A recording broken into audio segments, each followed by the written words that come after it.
every single metric. Well, interest rates are now also soaring. We have mortgage rates at 10-year highs. And what that has created is a situation where you have at the same time the cost of financing a home is rising dramatically and the list prices of homes rising dramatically. Steve, that's unusual because normally one will temper the other. If you have rates rising dramatically, it will act as a cooling effect upon house prices. That's not going on right now because we are, I believe, beginning an inflationary super cycle. And so what you have right now is the list price is galloping higher. At the same time, the price of financing it is getting beyond the reach of many Americans. Think of how many Americans just this year, Steve, that chalk talk I did there, I'm talking since this January, okay? So just in the last few months, the cost of owning a regular home, nothing palatial, nothing luxurious, of owning a regular home in the United States for those who are fortunate enough to have the down payment in the first place, and that's a shrinking pool of people. But if they had that down payment in the first place, an extra $400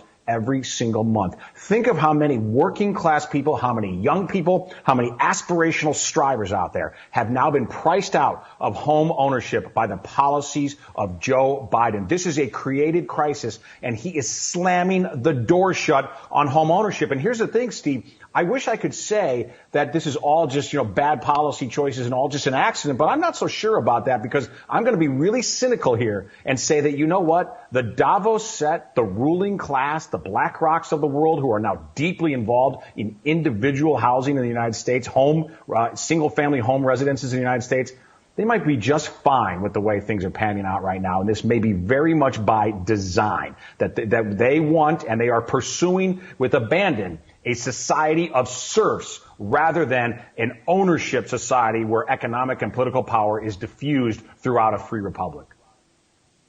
Okay, we're going to take a short break.